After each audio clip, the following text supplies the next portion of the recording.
Hi everyone, welcome back to my channel. Today, by the request of Lauren Miller, she left in the comments on last week's video that she wanted to know more about when we have like a really tough day or a big important like surgery day or something that's extra stressful, what kind of stuff I personally use in the way of like meditation, self-talk, mantras, phrases, prayers. And in my case, a lot of the times it's songs. I'm a very musical person, and music helps me more than anything when I'm having a hard time with something or when I'm really stressed or really emotional. Music is kind of my go-to. But I was raised Catholic. I'm not trying to alienate anyone or say that Catholicism is the only way.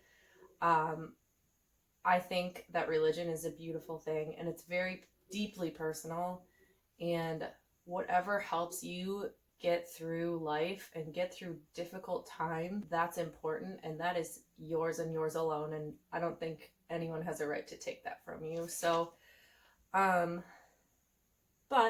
this person specifically asked me about my life and what helps me personally get through, so that's what we're going to talk about today.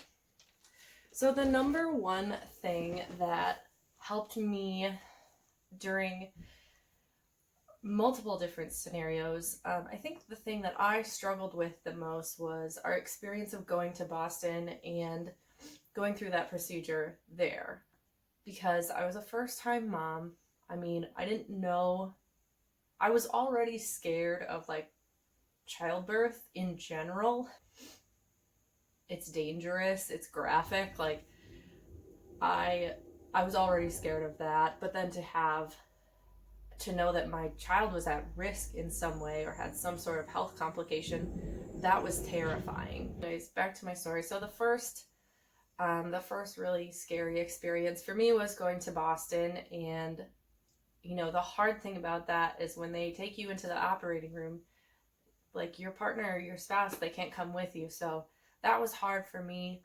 I think for me, it was not only being in the hospital and having to go through this procedure that you don't know what's going to happen, but also being away from home, being far from home and scared already, and not being able to have your support system in the room with you is hard. Anyways, before we left, when Mom took me to the airport,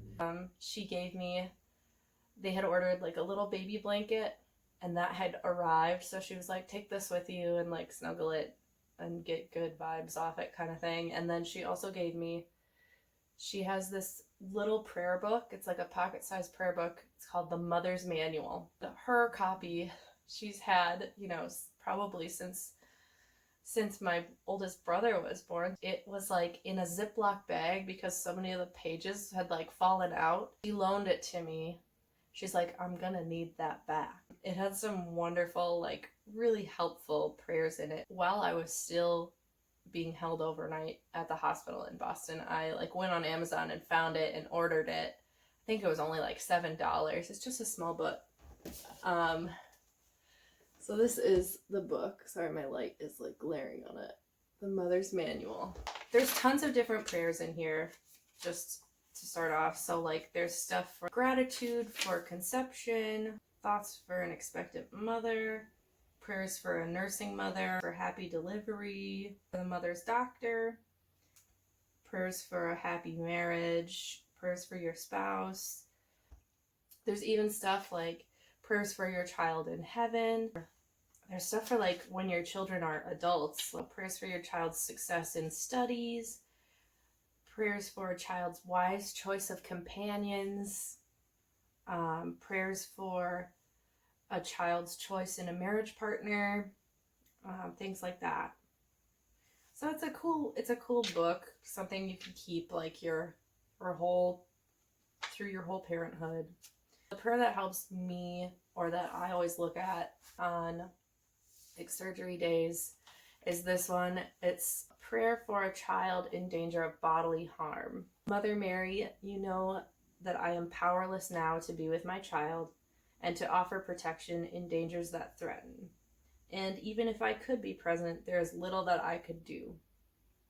But you can assist my child, and your gracious and well-merited title of Mother of Perpetual Help inspires me to confidence that your intercession will be a protection now. Do not be deaf to the pleading of a mother's heart. You are a mother, and you understand. Speak to Jesus with me then, and I know that he will have regard for our prayers. Mary, Mother of Perpetual Help, pray for us who have recourse to you. Usually that will make me cry, but it does help. Sometimes you need to cry. Sometimes you need to let yourself feel. And that's probably the best advice that anyone at the hospital has given to me. After Wynn's last surgery, he was having a really hard time with his oxygen levels. Just getting him out of the bed, he would dip to like the 40s. Someone with a healthy heart should be in the high 90s to 100. Usually if it's like below 80 in a heart healthy person, you're dying. So he was like in the 40s. If we would try to get him up out of the bed to sit on the floor, just to sit on the floor and like play with his toys. And it was very hard to watch because I'd never seen him struggle with breathing like that. I mean, it was just like very labored, like, and he would get very shaky and very pale, and like his lips would get dusky and blue. And they were trying to figure out, okay, well, we're going to need to either maybe go in and do a cath now, or we're going to have to do another surgery. Like they had just finished his last surgery like less than a week before this, and they're like, we might have to do another open heart surgery after this just to correct whatever this issue is. We have to figure out what's causing him to have such a hard time getting oxygen to his body. One of the nurse practitioners that works on the surgery team, Carrie, she told me, get mad, get upset, cry. I don't blame you one bit. You should let yourself feel things.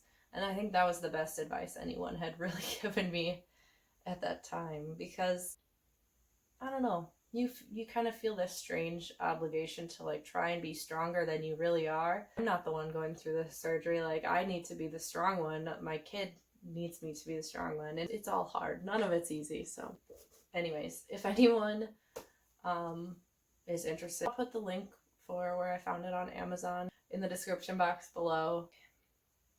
I feel like a lot of people, and sometimes it was the people around me, that I felt like they felt this need to ask God why this was happening to us. But for me, I was surprisingly calm and thankful when we got Wynn's diagnosis. And the only reason I was because they caught it early enough to attempt fetal intervention.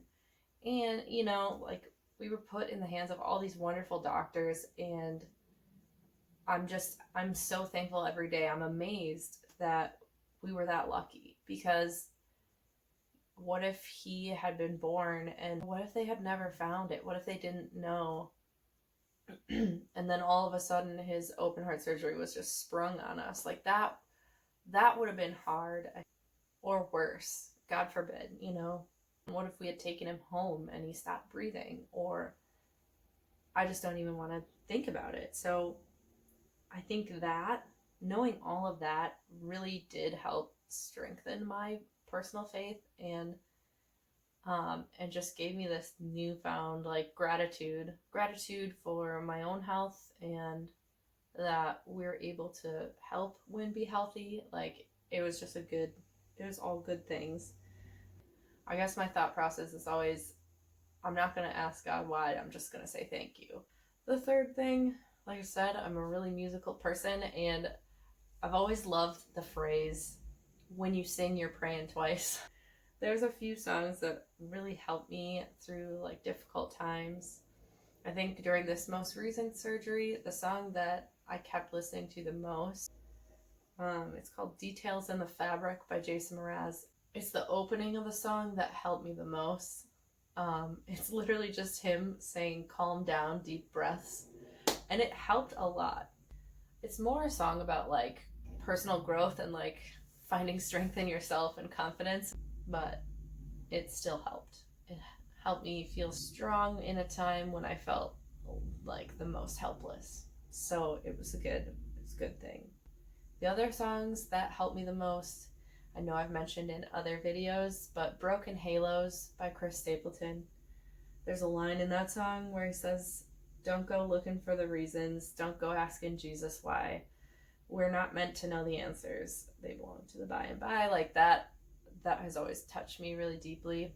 The other song is by Mumford and Sons. It's called Beloved. It's really a song about loss. And it's actually a song about, I think, losing an elder or a parent or grandparent. But for me, I think the reason I started listening to it was my biggest fear is always that Wynn won't make it through one of these procedures.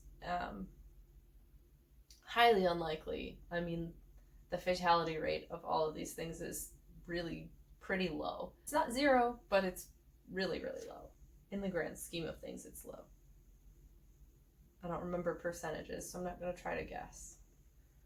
But there's a part of that song where he says that time is not on our side, but I'll pretend that it's all right. And then he goes on to say, she says the Lord has a plan, but admits that it's pretty hard to understand. It's kind of related to like the Broken Halos quote, where it seems like it's all about accepting God's plan or the universe's plan, whatever you believe in. It's just kind of about accepting fate and adapting and learning to be strong through it. So it's really beautiful. And that's the kind of stuff that helps me get through these situations, is like, you can't change this, so don't even try to, but let's do what we can to make it better and to make it safer for Wynn and healthier for Wynn. So that's the kind of stuff that really helps me and speaks to me. Well, I think that's all I got for today. Let me know if there's any other questions that you guys have about anything, really, about my son, about my husband, my family, anything you guys want to know about what it's like to be part of this crazy life. Well, thank you so much for watching, and please give this video a thumbs up and subscribe if you enjoyed it. Thanks, guys. See you next week. Bye.